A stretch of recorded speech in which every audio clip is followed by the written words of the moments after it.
کہ جیسا مرد ہوگا اسے ویسی عورت ملے گی، یہ قرآن کہتا ہے۔ معلوم نہیں ہے گناہ کتنے ہیں، لیکن اے رب اس رمضان کے صدقے بخش دے، آمین۔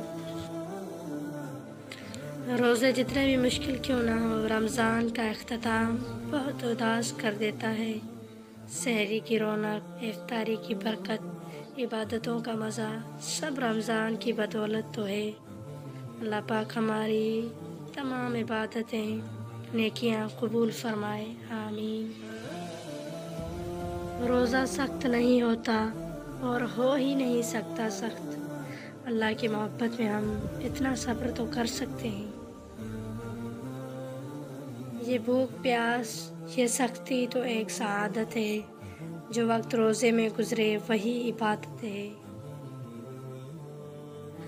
آواز آئی جہنم میں پھینک آؤ، حکم ہوا رکو جنت میں لے جاؤ۔ پوچھا گیا کیوں؟ فرمایا محمد مصطفیٰ پر درود بھیجتا تھا۔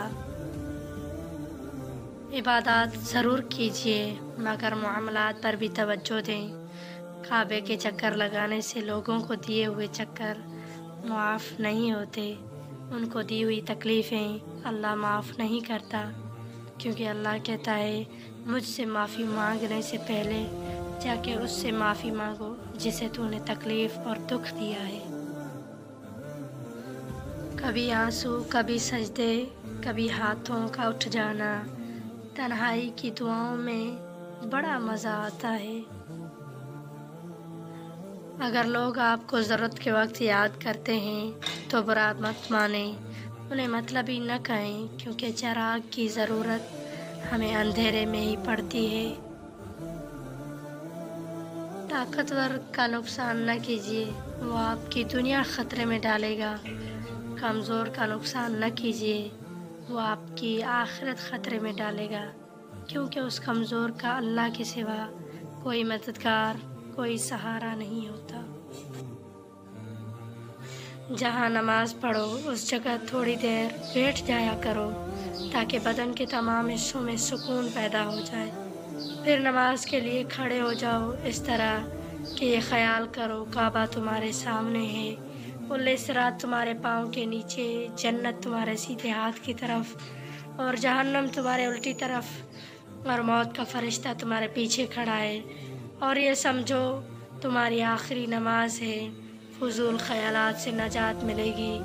اللہ نیکی کی بات پھیلانے والے کو جزائے خیر عطا فرمائے۔ تہجد کی نماز وہ واحد نماز ہے جو مؤذن کی نہیں، دل کی آواز پر پڑھی جاتی ہے۔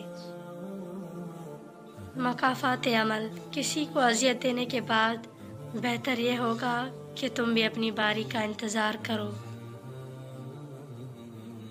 کہ خونی رشتے توڑ کر انسان جوانی تو گزار سکتا ہے مگر بڑھاپا نہیں۔ دشمن پر قابو پالو تو اسے مزید تنگ کرنے کی ضرورت نہیں، کیونکہ دشمن کے لیے اس کی شکست ہی سب سے بڑی سزا ہے۔ مفت میں صرف ماں باپ کا پیار ملتا ہے، اس کے بعد دنیا کے ہر رشتے کے لیے کچھ نہ کچھ چکانا پڑتا ہے۔ سب سے بڑی زیادتی، نبی کریم نے فرمایا، سب سے بڑی زیادتی یہ ہے کہ آدمی ناحق کسی مسلمان کی بے عزتی کرے۔ رشتہ ایسا ہو جس پہ ناز ہو، کل جتنا تھا اتنا آج ہو۔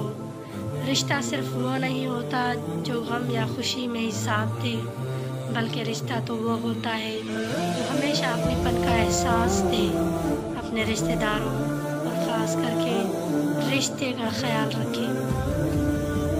جب کسی کے لیے آپ کا ہونا نہ ہونا برابر ہو تو اس کو اپنے ہونے کا بار بار شدت سے احساس دلاتے رہنا بے معنی ہے۔ رابطے اتنے ہی رکھو جتنی تکلیف نہ دیں۔